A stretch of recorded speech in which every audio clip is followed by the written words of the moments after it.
Hello, hello, all of you abominations, demons, ghosts, and zombies.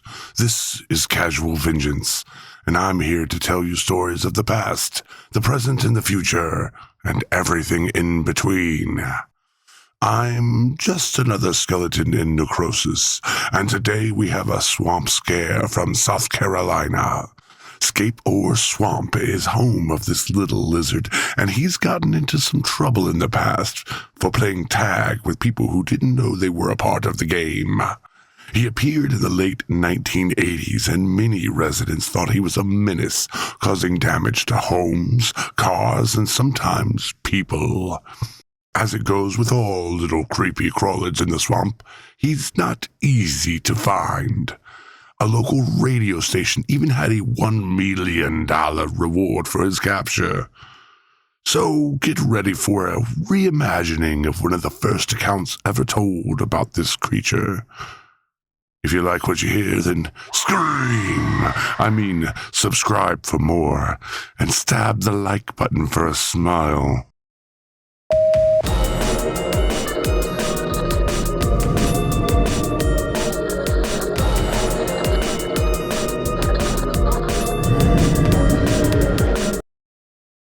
The Lee County Cryptid. In 1988, on a humid July night, I met a monster and lived. Bishopville in Lee County wasn't much of a place to go around bragging about. We had the same stuff as everyone else around these parts had. You know, a church on every corner, a couple of quarter arcades dotted around, and just about every fast food place you could ever want. Just like every other town in the South. We had a few rivers and streams, some ponds and lakes, and a handful of swampy places. I said fast food places before. Well, that's just about the best place to start my little story. I'd been working after practice. The smell of fries was starting to make me sick by this point. I've been here at this Mickey D's for going on 6 months now. You would think I would be used to the feeling and the smells of this place by now. The job itself wasn't hard. It had its demanding customers, high temperatures, humid all the time. Smells of good food that you smell so much that it starts to smell bad. The sickly sweet tea. By the end of the shift, it was all stuck on you. I would say it was good to clock out and head on home, but in hindsight, it wouldn't let me tell you that now. I told everyone bye, and the manager was yelling at the line cooks to hurry up and finish cleaning up so he could get out of there too. I clocked out, and there were few people still in the dining area.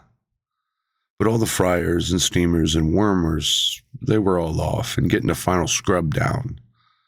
The people were oblivious to the world of the kitchen as they ate. They didn't hear a word the manager said to the guys in the back. It's kind of funny to think about it now. All that chaos on one side of the counter, but on the other side of the counter, just chomp, chomp, chomp, sip, sip, sip. The people didn't even notice me as I pushed out of the glass door. My hands slipped off the handle as I did. I swear I washed all the way up to my elbows and still felt slippery and sticky at the same time. I didn't fall, but kind of stumbled out of the door, and it made me slam into the second door a little bit harder than normal. I just laughed it off, half-heartedly, chuckling as I could hear the manager starting to turn his yelling at me. Trying to bust out the damn door to run away? Well, he couldn't stop me now, I thought. I semi-jogged to my car. I grabbed an old rag out of the back and wiped my arms down again.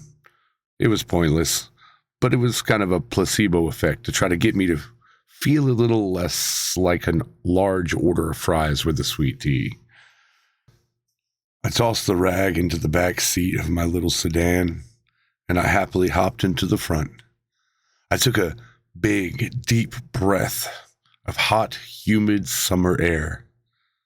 It sounds like a bad thing, but that big breath of fresh air finally shook off the past 4 hours of work, shook it off my mind enough for me to start feeling like a human again. I might smell like a crispy fried potato with salty seasoning, but at least I had some fresh air in my lungs, and the night was slightly cooler than those hot kitchen fans. I know, listening to me, you'd probably think I hated my job, but I really didn't. I just didn't want to waste my life on it. You know, at 17, you really hate pretty much every job, and you have lofty goals and dreams still running full reign in your thoughts. Now, at this moment, I was thinking about every lofty goal I could as I turned the key on the ignition. The car I had was still in pretty good condition. I mean, it was about 7 years old. My dad had handed it down to me when he got his new one. He got a nice deal on a Cadillac, and he felt like a real big shot, so he gave me the car for just $50 a month until I graduated school. Well, $50 a month, and I had to clean his caddy every week before church. But just another year of school, and this car is mine, mine, mine. This little baby, well, it wasn't fast or sporty, but it held my baseball gear in the trunk, and it had a full spare tire under a little compartment under the floor of the trunk. It ran pretty good because Pops and I would always take care of it. I learned how to change the oil, flush the radiator, jump the battery, change a tire, and more, all on this car. At this point, I feel I probably did more upkeep on this thing than my dad ever had. He probably just planned it like that, but I really don't care. It was all mine, mine, mine. Just one more year. As I drove through town, leaving the restaurant, I saw some people walking and some other ones trying to leave their workplace to get home. But it was kind of late, so I didn't expect to see too many people driving on the road. It was a small town, and pretty much everything closed down in most places by 5 p.m., most others at 8 p.m., and then by 10, this place was a ghost town. It usually only takes me about 15 minutes to get home on a night like tonight, but honestly, I was in no rush. My windows were down with the air blowing through as I stopped at one of the red lights leading out of town. I saw one of the underclassmen who played baseball too. I gave the little guy a wave, and he turned around and waved like a crazy person back at me. I laughed because he was so excited over such a little thing. I mean, I wasn't the best player on the team or anything, but I was a pretty good shortstop, and I gained a reputation for being quick-witted and even quicker with my reflexes. I guess the little guy might have looked up to me a little bit. That made my night feel so much better. I heard him saying something to his mother with a smile still across his face. Couldn't really make out what it was, but geez, kid, it's not that big of a deal. We'll see each other on Monday at school, or maybe the game tomorrow afternoon. Ah, hell, that's right. I forgot about the game tomorrow. Oh, I let out a big sigh and started to get focused and head on home and shower. Maybe get a few hours of sleep, but definitely a nice, hot shower. About that time, I was passing by the last of the streetlights at the edge of town, getting on one of the roads that run right beside Scapor Swamp and basically straight to my house. After a few miles down the road, the air always turns a little, a little stale, grungy, for lack of a better term, swampy by the swamp. I took one last deep breath of fresh, non-burger joint air, and then started turning the handle around to roll up the window. The road is nearly unbent. I mean, a few small curves and a lot of trees on both sides of the road. And there were these banks, these slopes to the swamp that slowly started to drop lower and lower the farther you get from town. Even though it doesn't take that long to roll up a window, God, tonight it felt like forever. I guess it was because I was so tired from school and baseball practice and then work. To say I had a long day was an understatement. I took my eyes off the road for just a moment to give that last little oomph to the handle, to get the window to lock all the way closed. I mean, it was an older car, so sometimes you just needed it. But that second was all it took to swerve just a small amount. I felt the back tire drag off the road with a rough bump and thump, a quick little rumble, with some loose gravel tinking under the frame, and then I pulled it back onto the road. It couldn't have been more than a second or two. The problem was I overcorrected. I got a little fishtailed with the tires squeaking and making all kind of squeals as I finally pulled it back forward and correct and stopped. Oh, my heart, it pounded like a whole marching band drum line. I know I let out a loud, laughing cheer. I didn't see any lights coming in the rear view or in front of me, and I noticed I was not on the side of the road I was supposed to be, so I eased on the gas to get myself back moving and back on the right side. My mind still racing and my heart still working with some extra beats, but I got rolling. The thumping of my heart was calming down some, but I still heard a different thumping, and I felt it too, from underneath the car. The tire, I must have popped it with all those expert maneuvers I was pulling off to get myself out of the expert failure I put myself into. No biggie, no problem, no sweat, I got this, I thought as I hit the flashers and put the car in park. The smell of French fries, it hit me again. Oh, I guess there was a little sweat from the excitement, and it reactivated all those working scents with the residual grease that soaked into my clothes. I just let out another laugh. I mean, this was hilarious. Stuck in a swamp, smelling like a fried potato, with a flat tire, and it was dark. Oh, man, I mumbled to myself, if I waste all my bad luck now, then something good must be around the corner. Well, I popped the trunk and I moved around my bat, my glove, and other miscellaneous gear. Aha! There it is. I said out loud to the swamp. And I grabbed for the handle of the cover to get under the trunk compartment. My gear making it harder to pull up than it probably should have been. I tugged, and then it jerked hard, flinging one of my baseballs out, and it made a small effort to bounce just before flinging itself off the side of the road and rolling down the small embankment. Into the swamp it goes, I thought. Even if it didn't roll all the way to the water, there's no way I'm going in there in the dark after it. Come on. Besides, I got more important things to do right now. I finally got the tiny scissor jack and beat up 4-way lug wrench out. The spare might be a bit harder to get out, but let's just start with what I can. I made my way to the passenger side and saw the rear tire in all of its flattened glory. Oh man, my pops was going to pick on me for this. The tires weren't new, sure, but my pops had been telling me they'd been due for a rotation, and I should be careful at night with the edges of the road and such and such. 2 for 2, Pops. 2 for unlucky 2. I was leaning down, starting to break the lugs, when I felt something. Now, what I mean is I felt like something was watching me, just off of the road, just inside the dark, right where that baseball rolled. I felt something there. It was the feeling you get when, a pop fly ends up coming from the sun. You can't really see it, but you know it's there. And I stared out in the dark for a few seconds and shook my head. I tried to snap back to the current problem. I had to almost stand on the wrench to break the lugs free. Why are they always so damn tight? On the last lug, it broke free, causing the wrench to spin around and crack me right in the shin. Oh, I let out a howl of pain, and I screamed straight into the swamp. All of this bad luck better pay off to a better tomorrow.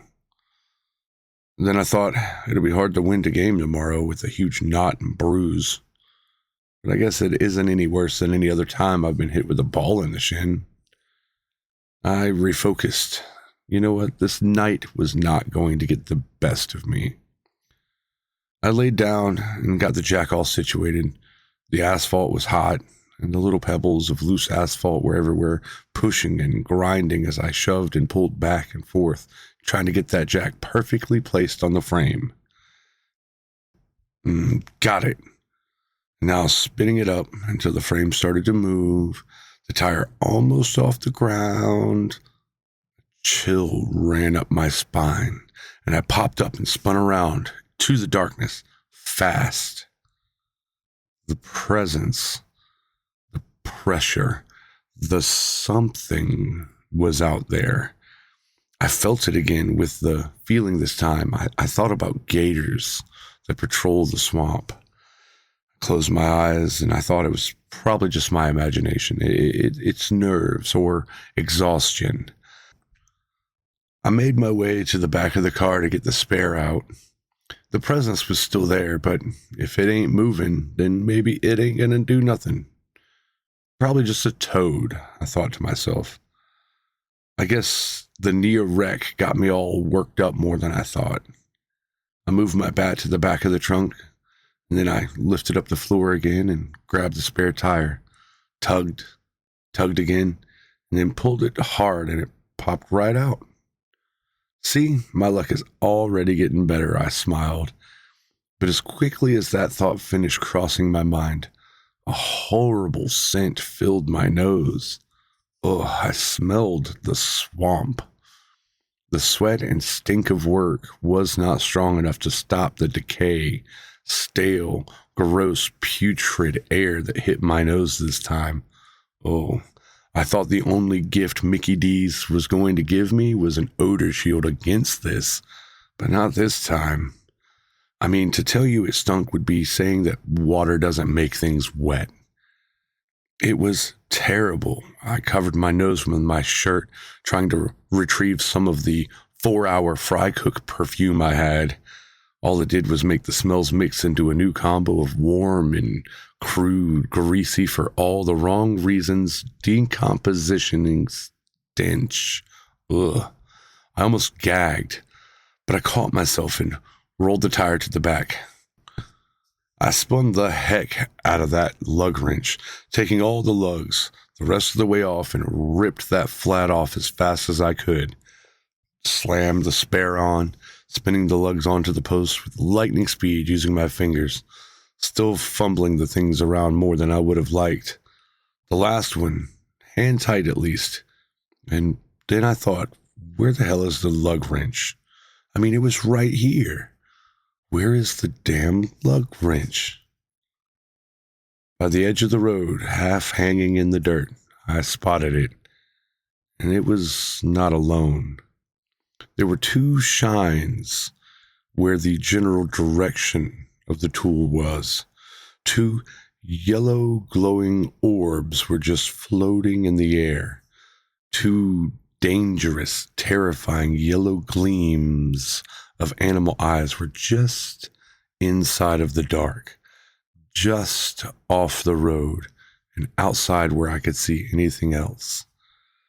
They didn't seem to be looking at me, so I inched forward a few feet, just enough needed to grab the wrench. Slowly, very slowly, I grabbed it.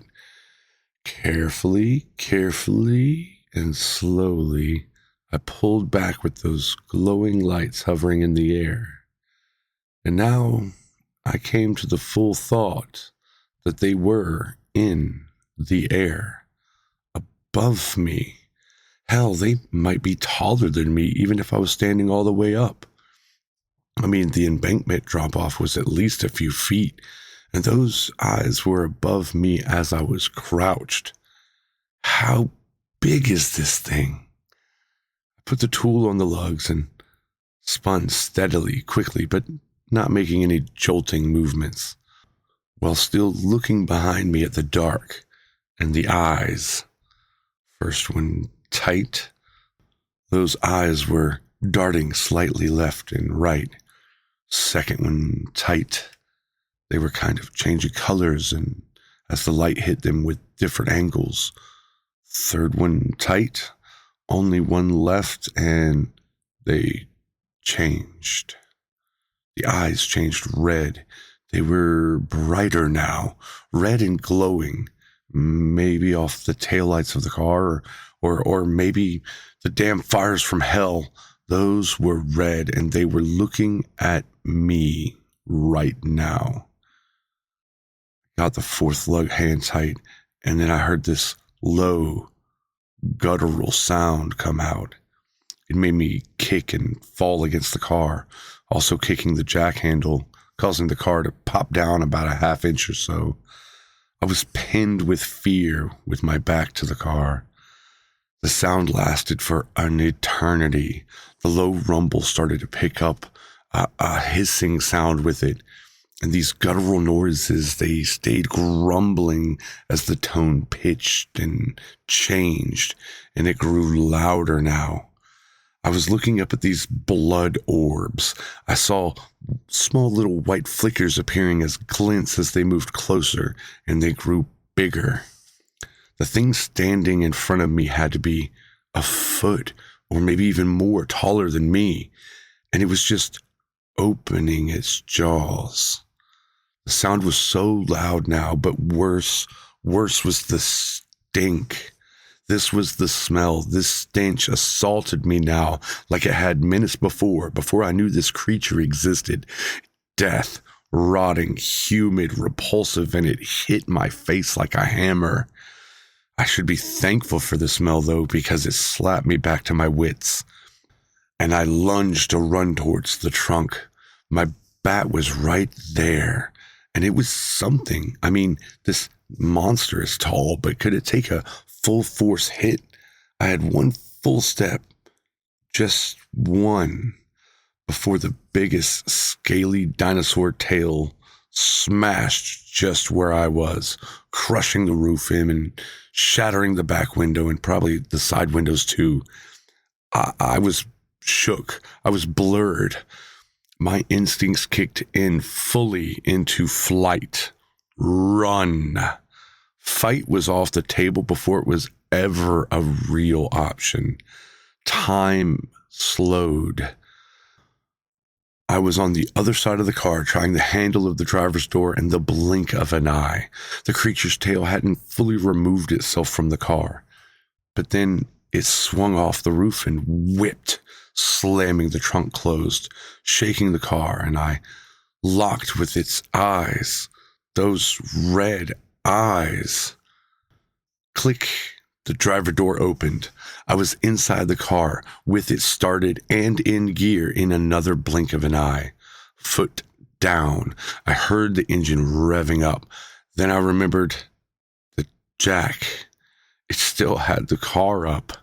I was panicked now, revving the engine up and down, screaming, yelling, cursing, shaking, hoping the car would just move forward. An eternity passed in another blink of an eye. I looked up, and I saw the red eyes glowing, filling my rearview mirror. It was trying to crawl inside from the busted-out back window. I saw it bathed in a full red glow from my taillights now, and it was reaching with human-like arms, but lizard-clawed hands. 3 fingers, 3 toes, 3 claws, reaching in as it placed its scaly body on the trunk.